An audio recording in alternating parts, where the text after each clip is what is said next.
Je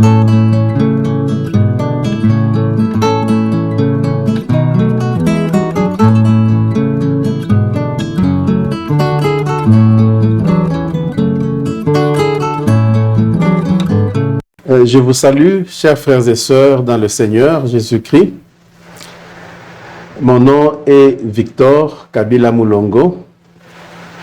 Je vous invite et je vous souhaite la bienvenue à cette plateforme qui s'appelle « Entrer dans la perspective divine ». Le sujet de ce jour s'intitule « La vérité biblique ».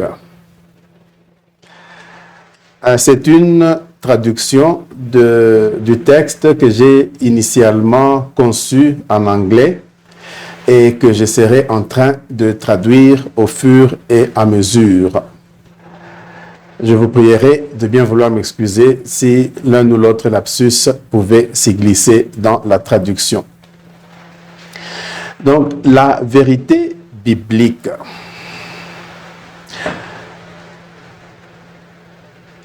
Une personne peut lire la Bible pour différentes raisons, avec différents objectifs. Par exemple, un non-chrétien, un incroyant ou même un athéiste ou un occultiste ou un mystique ou même un magicien peuvent lire la Bible par curiosité ou bien pour essayer d'obtenir des connaissances spirituelles supplémentaires qu'ils comptent ajouter à leurs connaissances de base de leur domaine. Tout comme ils peuvent lire la Bible pour essayer d'espionner sur la chrétienté et parfois dans une tentative de recruter les chrétiens à leurs croyances ou à leurs pratiques ésotériques. C'est un exemple. Un autre exemple, ça peut être un chrétien qui lit la Bible.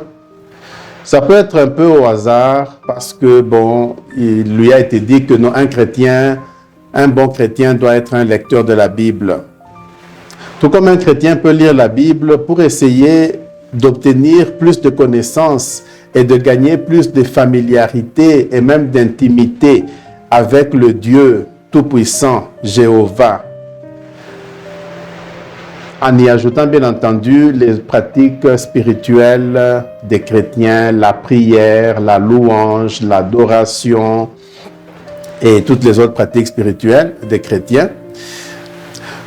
Un chrétien peut aussi lire la Bible de la Genèse à l'Apocalypse afin d'essayer d'obtenir une vue générale de ce que la Bible enseigne.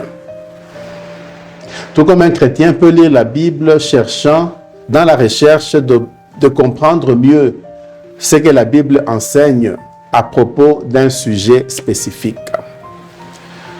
Il peut s'agir d'un pasteur ou un enseignant de la Bible ou d'un leader chrétien, un dirigeant chrétien qui peut aussi lire la Bible, et cela arrive fréquemment comme préparation d'un sermon ou d'une prédication, ou pour chercher les arguments bibliques et démontrer la base biblique d'un certain concept spirituel qu'il veut présenter à son audience. Donc, nous venons de voir que la Bible peut se lire de différentes manières, au hasard. Il y en a qui ouvrent, par exemple, au hasard la Bible et le passage sur lequel ils tombent, ils estiment que non, c'est le Saint-Esprit qui leur parle, qui a fait qu'ils puissent tomber exactement sur ces passages-là. Et ce qui est écrit à ce niveau-là, c'est ce que le Saint-Esprit est en train de leur dire. Cela est possible. Ça peut être le Saint-Esprit qui parle à certains chrétiens de cette manière-là. Mais tout comme dans d'autres cas, cela ne peut ne pas être le cas. L'on peut lire la Bible systématiquement. C'est-à-dire, par exemple, un livre de la Bible après un autre. Un livre de la Bible après un autre. Tout comme ça peut être un topic biblique après un autre. Donc, on peut être focalisé sur le topic et puis alors un autre topic suit. Et comme déjà dit, on peut lire la Bible continuellement, donc du début à la fin, de la Genèse à l'Apocalypse. Dans cette présentation, je vais plutôt présenter une approche sur comment découvrir la vérité biblique concernant un sujet spécifique, un concept spécifique, un thème spécifique. Comment pouvoir dégager de la Bible l'enseignement que la Bible donne sur un sujet donné. Mais avant d'en arriver là, j'aimerais rappeler quelque chose que nous connaissons tous, c'est que non seulement la vérité biblique, mais la vérité à propos de n'importe quel fait. De manière générale, la vérité peut être compromise au moins de 3 façons différentes. La vérité à propos des faits peut être compromise en étant remplacée ou en étant substituée par un mensonge. Donc le mensonge qui remplace la vérité a compromis cette vérité. Une deuxième façon de compromettre la vérité, c'est en présentant une vérité incomplète. Et nous savons tous qu'une vérité incomplète peut être une tentative, en fait, d'induire les gens en erreur, en fait. Troisième manière où la vérité à propos d'un fait donné peut être compromise, c'est en étant mélangée avec des mensonges ou avec des éléments qui sont faux. C'est-à-dire un mélange de vérité et de mensonges, de faits vrais et de faits faux. C'est ainsi que, je suis sûr, tout le monde, en fait, parmi nous, nous avons déjà entendu parler du genre de sermons qui sont portés ou présentés dans les cours et tribunaux, où les témoins ou des personnes qui vont présenter des témoignages dans les cours et tribunaux, ils disent des choses du genre « Je jure de dire la vérité, toute la vérité, c'est-à-dire, je jure de dire la vérité, c'est-à-dire pas le mensonge, pas une vérité remplacée par le mensonge. Toute la vérité, c'est-à-dire pas une vérité incomplète, et rien que la vérité, pas une vérité mélangée avec des mensonges. » Dans les temps bibliques, tout comme de nos jours, le diable a utilisé les stratégies de compromettre la vérité plus fréquemment en sens inverse. Plus souvent des vérités mélangées avec des mensonges plutôt que des vérités incomplètes. Plus souvent des vérités incomplètes plutôt qu'un mensonge pur qui remplace la vérité. Parce que le diable est intelligent, il sait très bien que ce qui est purement mensonge va frapper à l'œil de tout le monde, et tout le monde pourrait sentir que ça, c'est pas vrai. Et nous pouvons le voir, le diable, parlant du diable, qui s'était incarné ou déguisé en serpent dans le livre de la Genèse, lorsqu'il était en train de tenter Ève, dans Genèse chapitre 3, versets 4 et 5. Là, je vais lire en traduisant d'une version biblique anglaise ou anglophone. « Alors le serpent dit à la femme, « Vous n'allez certainement pas mourir. » C'était après qu'il ait dit, « Qu'est-ce que vous pouvez manger de tous les fruits ?» Ève a dit que non, Dieu nous a dit que nous pouvons manger de tous les fruits, mais pas du fruit qui est au milieu du jardin. Le jour où nous mangerons de ce fruit-là, nous mourrons. C'est à partir de ce niveau-là où le diable dit que non, vous ne mourrez pas. Ce qui est un mensonge dans ce que le diable était en train de dire, parce que nous savons que c'est à partir du fait que Adam et Ève avaient mangé du fruit interdit que le processus de mort est entré dans l'expérience humaine, dans la race humaine. Donc le diable là avait menti, que vous ne mourrez pas pendant que la mort surviendrait comme conséquence. Verset 5, le serpent parlant à la femme, « Car Dieu sait que le jour où vous en mangerez, donc où vous mangerez du fruit interdit, vos yeux s'ouvriront et vous serez comme des dieux, connaissant le bien et le mal. » À ce niveau-là, le diable avait dit la vérité, parce que la même Bible dans Genèse chapitre 3, verset 7a, il est confirmé que après que Adam et Ève aient mangé du fruit interdit, leurs yeux se sont ouverts, comme le diable avait dit. Donc c'était une vérité à ce niveau-là. Et vous serez comme des dieux. Genèse toujours confirme que le Seigneur, quand il a dit, ah, voici, l'être humain a mangé du fruit, il est devenu comme nous, Dieu trinitaire, parlant à lui-même. Et il a dit, alors nous devons l'empêcher de manger du fruit de vie, afin qu'il ne puisse pas vivre éternellement. Donc cela est contenu. Donc ce que j'essaie d'illustrer par là, c'est que le diable a mélangé le mensonge et la vérité. Et il avait pu avoir Ève, qui à son tour aussi a convaincu son mari, et ils ont mangé. Et cela, nous savons, est appelé le péché originel ou la chute de l'homme, donc de l'être humain. Donc nous revenons à notre sujet pour dire que la vérité biblique, c'est-à-dire ce que la Bible enseigne comme vérité à propos d'un sujet donné. De manière générale et dans les cas spécifiques, il faut rechercher cette vérité biblique dans l'ensemble de la Bible. Pas seulement dans une partie de la Bible. Pas seulement dans quelques versets ou quelques passages bibliques préférés ou favoris. Car la parole de Dieu déclare que l'ensemble de la Bible est d'inspiration divine. L'ensemble de la Bible, pas seulement une partie de la Bible. Donc cela revient à dire que pour pouvoir appréhender la vérité biblique à propos d'un concept ou d'un sujet, l'on a besoin de lire et d'étudier un certain nombre, plus d'un, plus de 2 ou 3, autant que la Bible peut offrir, des passages bibliques différents qui sont en train de parler à propos du même sujet. En mettant tous ces passages ensemble, alors on va découvrir ce que la Bible enseigne sur les sujets en question. Si quelqu'un choisissait de sélectionner seulement 1 ou 2 versets, 1 ou 2 passages bibliques à propos d'un sujet donné et intentionnellement ignorer ou négliger ou exclure d'autres passages bibliques qui sont en train de parler à propos du même sujet, cela peut avoir comme conséquence une compréhension et une connaissance incomplète de la vérité biblique à propos de ce sujet-là. Et cela peut même aller au niveau d'une erreur spirituelle ou même en fait de quelque chose qui est totalement faux, différent de ce que la Bible enseigne dans son ensemble.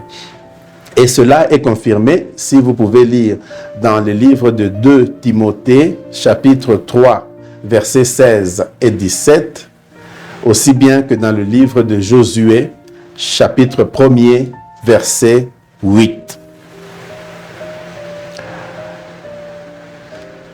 Maintenant, je voudrais amener un autre concept. Toutes les vérités bibliques ne sont pas au même niveau. Tous les principes bibliques, toutes les recommandations bibliques n'ont pas la même pondération, n'ont pas le même poids. Chaque enseignement biblique, chaque principe biblique, chaque recommandation biblique, tous sont importants dans la mesure où ils n'entrent pas en conflit avec un autre passage biblique ou un autre principe biblique qui a une pondération plus grande. Bien entendu, ceci est un sujet, en fait, peut faire le sujet d'un autre enseignement un peu plus en détail, un peu plus en profondeur, mais juste en guise d'illustration à ce niveau, j'aimerais par exemple rappeler que dans le livre de 1 Samuel, chapitre 15, verset 22, là, il y est impliqué que l'obéissance à Dieu, le principe d'obéir à Dieu, a une importance ou une pondération plus grande que le principe d'offrir des sacrifices à Dieu. Nous savons que la Bible, la parole de Dieu nous enseigne à offrir des sacrifices à Dieu. Sacrifice de prière, sacrifice d'une vie de sanctification, sacrifice de jeûne, différentes sortes de sacrifices, sacrifice d'offrande, sacrifice de dîmes. Toutes ces choses, la Bible nous les enseigne. Mais la Bible nous enseigne aussi d'obéir. Maintenant, lorsque un principe de sacrifice à Dieu entre en conflit avec le principe d'obéissance à Dieu, le principe d'obéissance à Dieu a une valeur et une pondération supérieure. Et nous savons que le roi Saül, c'était parce qu'il avait inversé ces deux principes qu'il avait été rejeté par Dieu comme un roi pour Israël.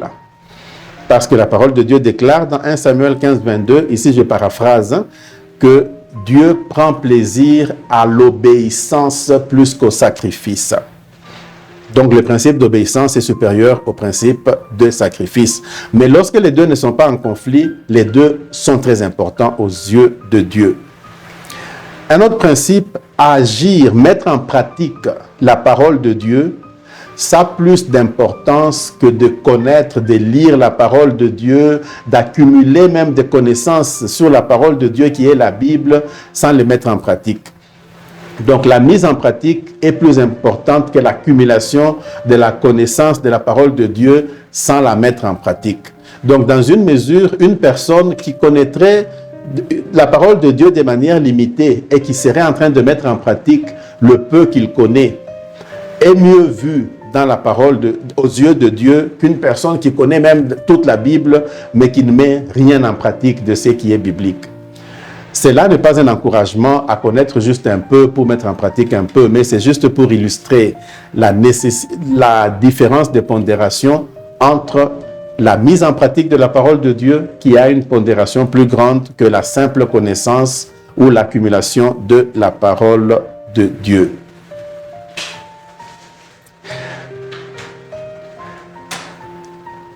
Donc, de là, nous pouvons déduire que les enseignements bibliques ont différents niveaux.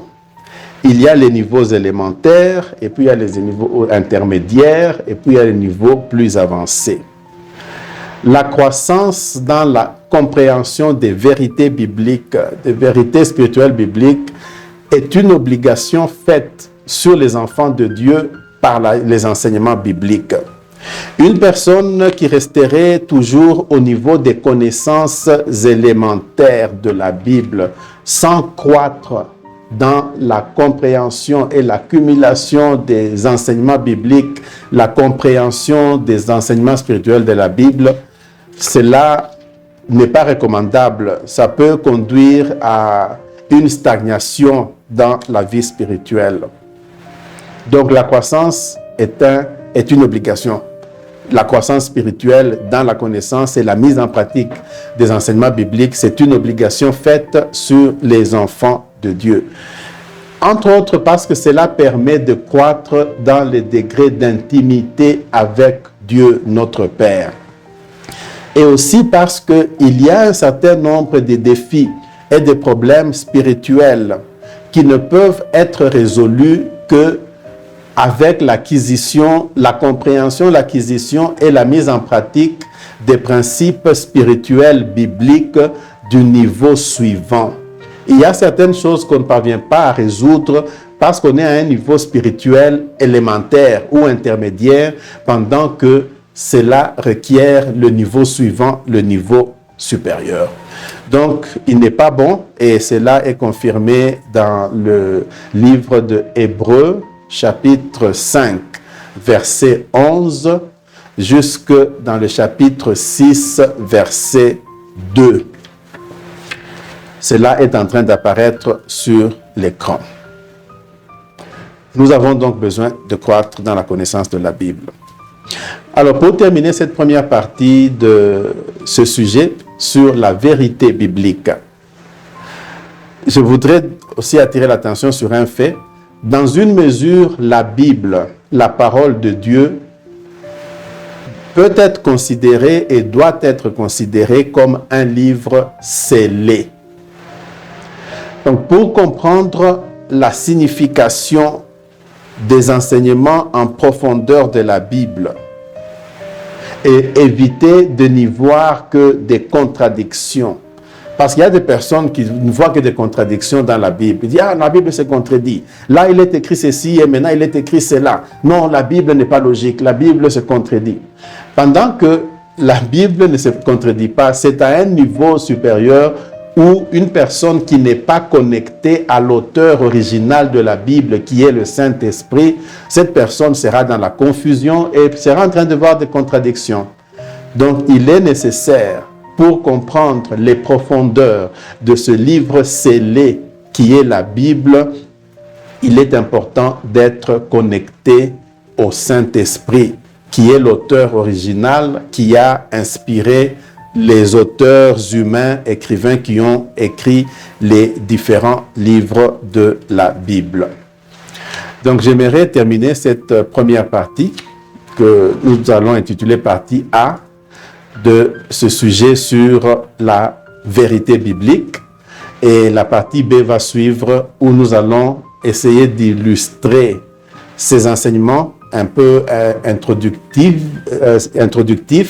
les appliquer à un cas spécifique, et ce cas va concerner le sujet du salut, le salut que nous avons en Jésus-Christ. Donc j'aimerais clôturer cette première partie par une prière. Seigneur notre Dieu, nous te rendons grâce pour le don de ta parole qui est la Bible, les Écritures saintes. Merci de nous enseigner que c'est l'ensemble de la Bible qui est d'inspiration divine et non pas seulement certains passages bibliques préférés ou favoris. Merci Seigneur de nous enseigner que nous avons besoin d'être des étudiants perpétuels de ta parole. Comme tu l'as dit déjà à Josué dans le chapitre 1, versets 7 et 8, et comme tu nous l'enseignes tout au long de la Bible, que nous devons être des enseignements, des étudiants de la parole de Dieu. Ô Saint-Esprit, nous te prions de nous aider, et moi, et mon frère, et ma sœur, qui sont en train de me suivre dans ces enseignements, que nous puissions non seulement comprendre, mais aussi mettre en pratique l'apprentissage, l'étude, la méditation sur la parole de Dieu et la mise en pratique de ce que tu nous enseignes. Et que nous ne puissions pas rester perpétuellement au niveau élémentaire de la connaissance et de la compréhension des enseignements bibliques, mais que nous puissions croître, comme cela nous est enseigné dans le livre de Hébreux, croître au niveau suivant de compréhension de ta parole. Nous prions ceci dans le nom de Jésus-Christ, notre Sauveur. Amen. Je vous remercie pour votre attention et je vous invite à la prochaine partie qui va être la partie B de cet enseignement sur la vérité biblique. Merci et au revoir.